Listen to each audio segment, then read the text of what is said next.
Welcome to Shovelware Diggers. Our dig team is currently excavating the Softkey Shareware 2000 Hit Games 2 CD collection. You can find a link in the video description containing the entire directory structure of this archive. It's week 46, and this is what our diggers have for us today. For more information on how to join the dig team, simply head on over to the Patreon page linked in the video description. Now without further ado, let's begin. First up, a new digger, Foon Turing, has dug up DOSGAMES /adventure /MD_thief. I'm pretty sure thieves are not medical doctors, but we'll see in a second. We've got a batch file.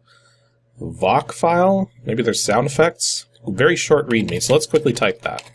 Type readme. The Multi-Dimensional Thief is a quadruple A, absolutely awesome adventure from Australia game. Full of clever and irrelevant humor, it will remind you of the best from Infocom and from Douglas Adams. Has built-in pop-up hints. Okay, so let's just quickly make sure that that thief batch file isn't going to, like, destroy the computer. Okay, that makes sense. So it's like there's two applications here. The pop hint one, it looks like it might be like a TSR program? Just guessing.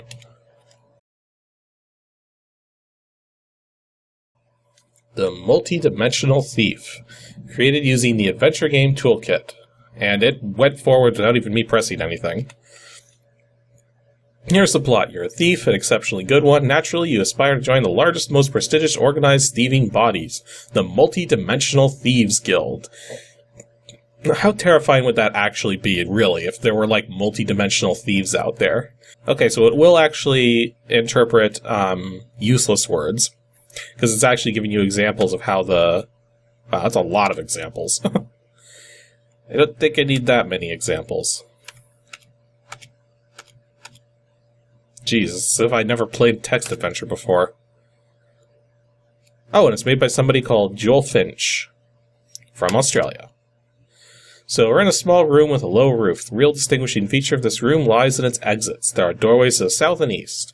In the north, there's a large arched door set into the wall. It's closed. Look at north door. The door is painted a lovely blue and is set into the archway. It doesn't seem to be hinged, but instead runs in grooves in the wall on either side. It probably slides upwards to open into the roof. A small slot in the wall next to the left-hand groove. The door is currently closed. Fair enough. What's my inventory? Did I actually start with any, like, thieving tools or something? You are wearing your fingers. That's probably not the best way to have your fingers attached to your body, is wearing them. Okay. Well, maybe it's...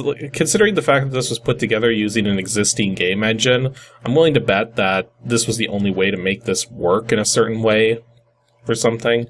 I don't know. Let's actually go... south. Whoops. It would help if my fingers were on the right keys. This is, as its title would tend to suggest, a plain room. There's nothing more to say, really. It's just plain. The walls are plain, ceiling's plain, floor's a little dusty, but it's very plain dust. The only feature that makes this room at all bearable is that you can leave to the north, east, and west. There's an opal ring here. Oh, get ring. Take him. Look at ring. Consists of a plain silver ring with a smooth polished opal set into it. As you're turning the ring this way and that to see the opal glitter in the light, you notice a tiny inscription on the inside. The inscription on the inside of the ring reads, Second Chance by GB? Okay, let's go east. In the center of the room is a large fish tank, so named because of the many little fishes currently swimming in it. Occupies most of the room and appears to rate at hernia in weight. So, can I actually take the tank? The aquarium is far too heavy to be carried. And there's a typo, because 2 needs to have a second O. Smash the tank. If you break it, you pay for it. Whoops. Apparently F3 does not redo the action you last did. Fish are small and crimson in color. There must be a couple of hundred of them in the tank. Is that like a normal thing for people in certain cultures to say? Because normally from where I'm from, you say there must be a couple hundred of them. You don't say a couple of hundred of them. Yet I've heard this phrase before. There's like a Hercules game that like JonTron reviewed at one point, and there was a character in the game who said a couple of hundred of them. So somebody tell me, is that like normal vernacular, or is that something that's just two people have got wrong? Ooh. An adventure game that doesn't understand exits as a verb. Ooh. So that means you have to look around to see all the... can you at least let me look around? That was interesting.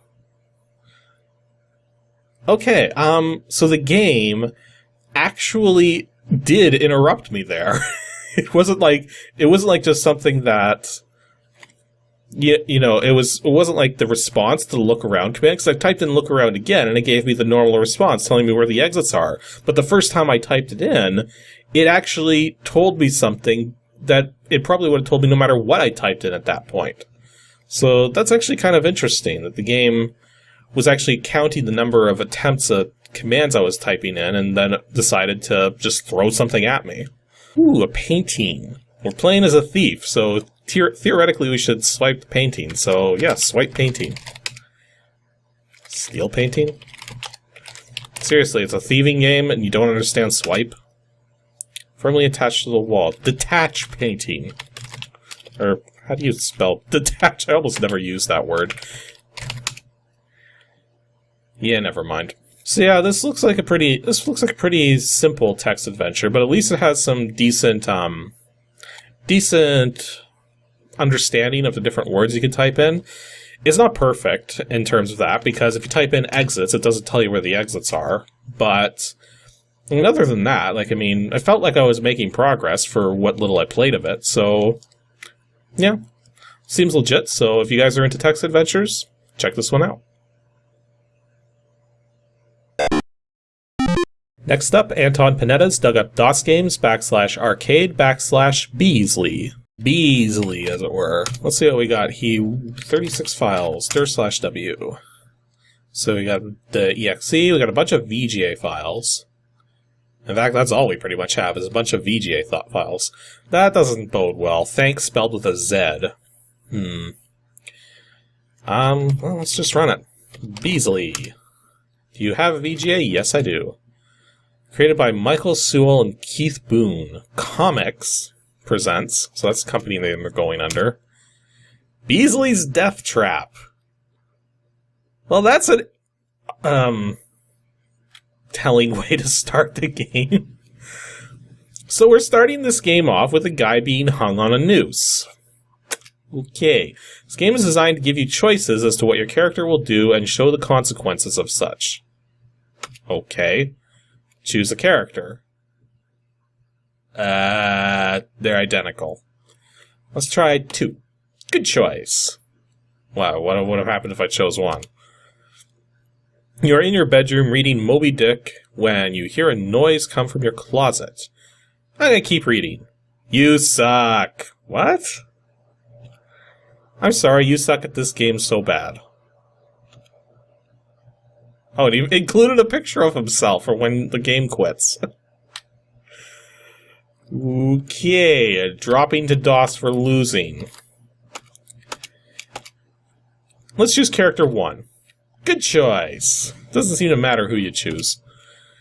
So let's take a look at the closet. When you look in your closet, it has changed. You see a door with 2 buttons. Do you press the blue one or the red one? Red one. When you press the red button, the door collapses and you walk through. Okay. After you enter the door, you come to a fork in the path. Which way do you want to go? They both have laser trip mines, so I don't think either way is going to end well.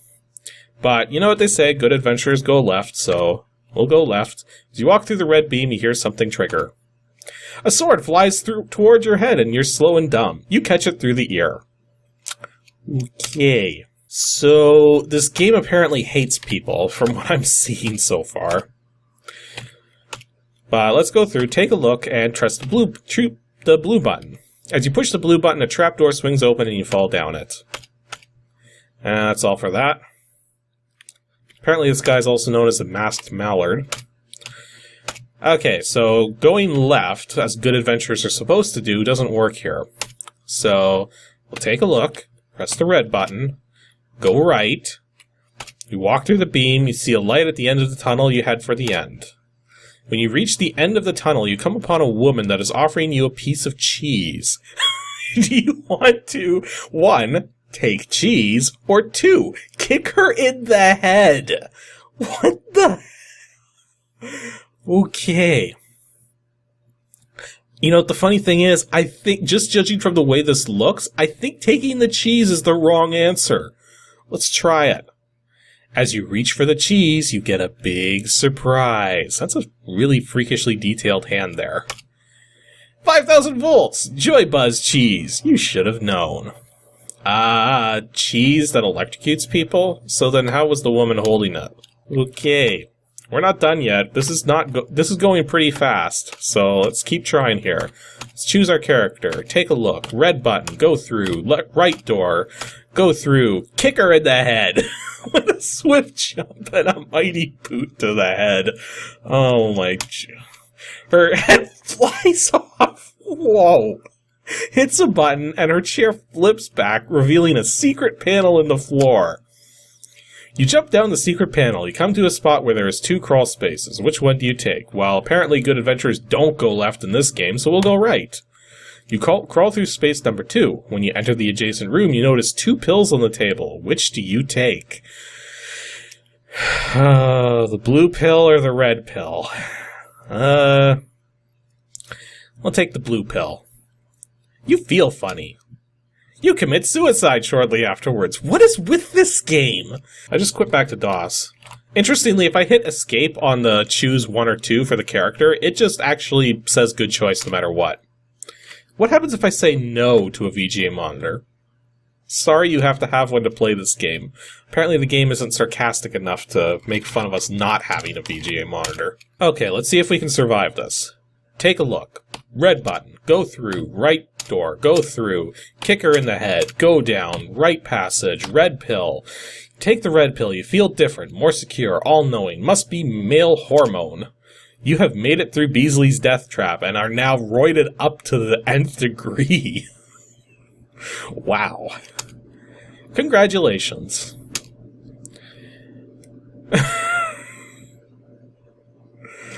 Oh, and it still says that you suck at the game when you... Oh, there's only one thing we haven't done yet in the game, so we might as well go do it. So take a look, red button, walk through, right door, go through, kick her in the head, go down, right, left path. You decided to take number 1. Dumb. When you enter into the adjacent room, a metal door closes behind you, leaving you with nowhere to go. Then you notice the ceiling moving. As the spiked ceiling falls, Beasley dies a gruesome death. Okay, so that was Beasley's death trap.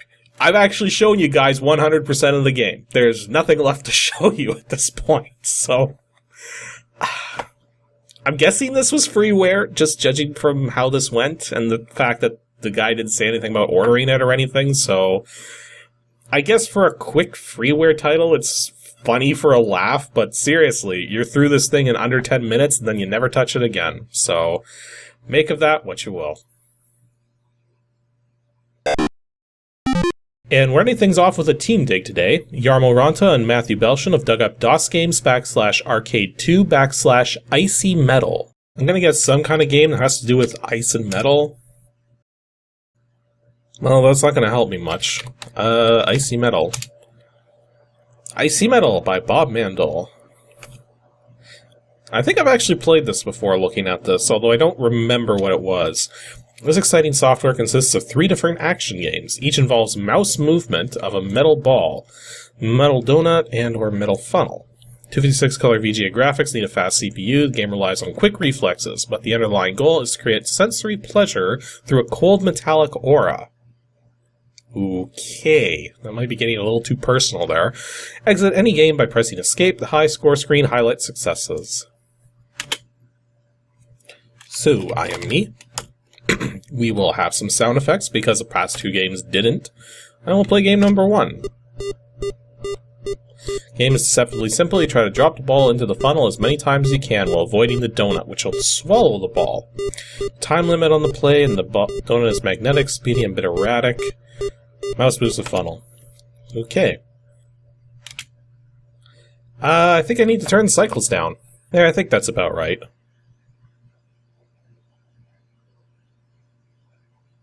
Although I'm noticing the timer at the bottom sometimes skips a digit.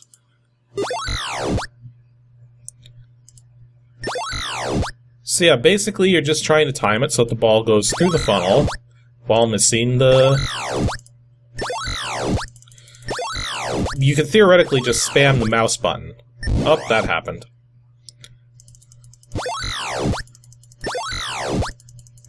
Yeah, you can just spam the mouse button. I'm literally just spamming the mouse button there. So my score was 16. I'm willing to bet it could be higher if I knew how to do that and didn't have the cycles count to deal with at first. But that is closing up really slowly. Maybe the cycles are a little too low. Play more? No. Let's go back to the game menu. Oh! If you hit play more, if you hit no on play more, it drops you to DOS. That's a little nuts, considering the fact that there's supposed to be 3 games to play here. Okay, apparently the guy wants $10 for the, registered version. Oh, he does include source code for the $10. So, that's actually an important point to note, is that with a lot of these old games, you could ask for the source code. Now, if it was a decent game that had a normal shareware price, they'd usually have a source code price on top of that was a lot more expensive. So, for the guy to be offering the source code for part of that $10 registration, that's actually kind of decent. It definitely would help someone out who's trying to learn how to make games like this. Let's try game number 2. This game has as its aim throwing a ball into one of 2 funnels and moving up and down on each side of your screen. Ball goes in the wrong end of the funnel, a player loses points. Okay. So balls and funnels, that's basically all this thing's about. Whoa. Okay, so it's gonna go... Whoops. So that was lose points. That was also lose points. So is the ball ever gonna go... I can't... Like, moving the mouse doesn't do anything. All I have to do is push the mouse button.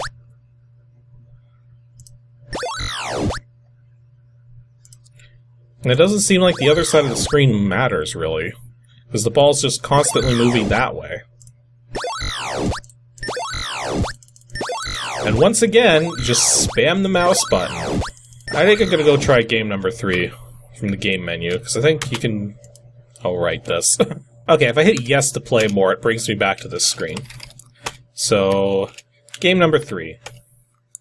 This game you need to direct balls through 2 donuts at once. Going in only 1 donut creates a penalty. Okay. So, how is this one gonna play?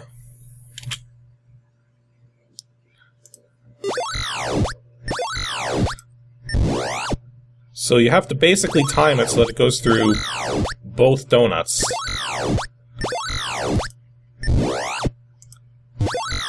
This was a little trickier and a little harder to get away with spamming, but this one's definitely trickier than the other ones. So yeah, there's a lot more challenge to this one than the previous ones for sure. Oh, the speed that they move at actually changes as it's going along.